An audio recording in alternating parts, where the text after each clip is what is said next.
Hello and welcome to the Tavern Chat podcast. I'm your host, Eric Tenkar, your bartender in the OSR, your main proprietor at the Tenkar's Tavern blog.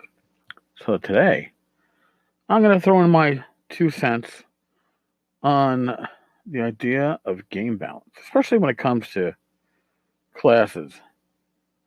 And my humble opinion is that it's all bullshit. I mean, you look at AD&D and the quote game balance is built into the XP tables, theoretically. So, thieves level up. They're a weaker class, especially in combat, but they level up faster. So that kind of balances out the hit points, and it's all a crock of shit. Oh, well, what about magic users? Well, magic users are weak initially, but then they crank up. And at high levels, they are still one-trick ponies. Okay, good silent spell casts on a caster will make them pretty much obsolete.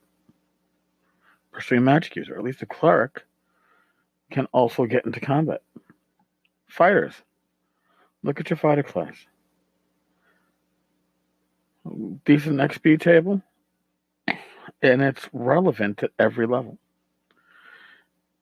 So, what's the idea about game balance? Game balance has nothing to do with individual classes. Game balance has to do with how the classes support each other, how the classes fill needed design goals. You need, as D&D is written now, excuse me, you have, oh God, I'm going to steal, titles that I've only heard were initially heard in MMOs like EverQuest. You have your tanks, you have your DPS, your tanks are your fighter classes, your clerics can kind of edge in on that one. Your DPS, especially at low levels, is going to probably still be your fighter. At high levels is going to be your magic user once the fireballs come on to play. But again, the issue when you're balancing out fighters and magic users is that a fighter is useful in most situations. A magic user is less useful in certain situations and almost necessary in others. So even when a magic user is not useful in that particular situation, it is useful or needed in other situations. And that would be, I guess, your equivalent of game balance. So we're looking at this and throwing out the excuse of XP charge. The XP charge could really all be the same. You just have to change some of the numbers. If everybody went up every, 2,000 experience points, how would you balance that out in AD&D? You would adjust the spell charge for the casters. You adjust the saving throws that they gain upon leveling. And the THAC0. It could have all been done very easily using one saving throw table. But they did. Because again, that's the illusion of game balance or character balance. Character classes are not needed to be balanced. And I know I'm a little heretical for saying that. But when you look at a paladin who gets the ability to lay on hands, cure disease, I guess a fighter saving throw, fighter attack rolls, you can get an exceptional strength bonus with an 18 strength. Ranger starting out in AD&D with 2 hit dice and with the Constitution bonus, a huge amount of hit points at first level. As well as getting this 1800 strength ability. And once you throw in things like specialization, you threw, from Unearthed Arcana, you really threw off game balance. What did Magic users get in Unearthed Arcana? They got new spells, but fighters got additional attacks, additional to hit bonus, additional damage. So Gary wasn't thinking about balance at that point. He was thinking about what do the players want. The players always want more. Your balance is built into the slots that you need. If in a properly written adventure, every character class gets a chance to shine. That's my thought. Unless you're going for an adventure that's written for thieves, or written for clerics, or written for fighters, or written for whatever. But if you got an adventure that you're writing or preparing for your players, and you're putting a little extra thought into it, there should be something that gives every chance a class to shine. Because if they all have a chance to shine, then nobody's going to say these classes aren't balanced, because they're not worrying about the balance. Everybody's getting enjoyment about it. That is your secret to balance. It's less balancing the classes against each other and making sure that each class has a reason to be. If you never throw undead into your adventures, then you've taken away one of the major reasons why you need a cleric.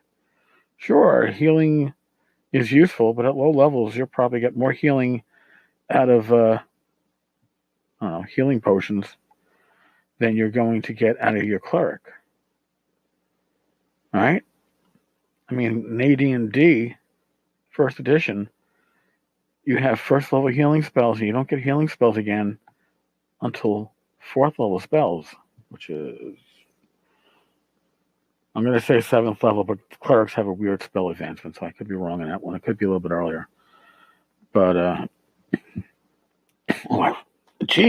I guess I should reach over and grab the player's handbook that's sitting next to me. I actually got 2 copies. And since we were just talking about game balance and we're talking about AD&D, I'm going to talk about the AD&D's Player's Handbook briefly, because I have 2 copies, both of which apparently are the 6th printing. We have mine that I've talked about, and we have one that belonged to a Chris.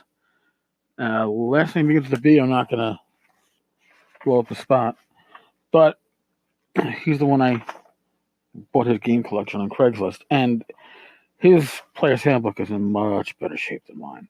Mine looks well worn. Maybe I'll bring it with me to Game Hall, so folks can see the abuse that my Player's Handbook took. But let's look at the clerical spell advancement charts for a second. No, okay. What do I remember? Oh, it's got that weird weight for 7th level spells. But no, clerics get 1 4th level spell at 7th level. So that's the only other healing they get. There's no healing spells at 2nd and 3rd level in the Player's Handbook. So at 7th level, you know, as early as 4th and through 7th, 8th, you only get 3 first level spells. So if you're a heal bot and you take Cure Light Wounds for all your spells, and you have a high wisdom, so now you can have 5 Cure Light Wound spells from your cleric. Think about it. Is that going to get you through the event? You need healing potions. And I remember playing AD&D back in the day, and you didn't need clerics. You didn't need them. If everybody went through an adventure with 1 healing potion and 1 extra healing potion, your cleric was the first class that nobody wanted to take, because nobody wanted to be the heal bot. And that's part of the issues, I think, with AD&D and some of the clones, that your cleric becomes your heal bot. It's everybody wants to heal. Once the heals are done, then what do you got? Especially at low levels. Again, one and done. That's a slot that you don't necessarily want to have your cleric forced into, which is why I think by game balance, you balance against your party's classes. Or the default, you assume that there's going to be at least one of all four classes, and there should be a challenge that, yes, the group can overcome without them, but they will make it much easier to have them in the group. The ogre is the great target for a ranger or other low-level fighter with even a longsword doing D12 damage, one or two good hits, you could take that down. Whereas magic user is great low levels at mopping up hordes with a sleep spell. Here come 12 goblins. Take out that sleep spell. On average, you're going to sleep about 10. So now you only have 2 or 3 left, maybe. Think about it. That is where he gets to shine. You cleric against undead. You're thief with traps. My problem with thieves at low levels is the skills suck. So your thief has to find a way to get himself into a backstab position, which is a lot of the reasons why I think that thieves are the unlimited advancement for demi-humans, because they don't really shine until higher levels. That's an issue with game balance. I think that they should have started off a bit more skilled, a bit more competent. I mean, even a first level fighter hits an armored opponent half the time. Pretty much every class hits an unarmored opponent just about half the time at first level.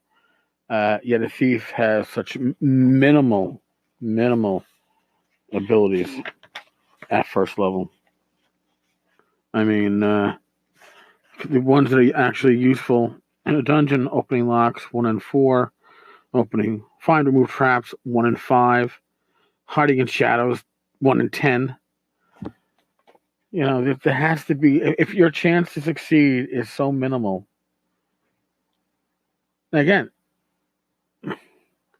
if you can find a way to make your thief shine, if the DM can find an encounter or a situation where your thief has an opportunity to come out real ahead and make the group look awesome, therein is your game balance. That's fine.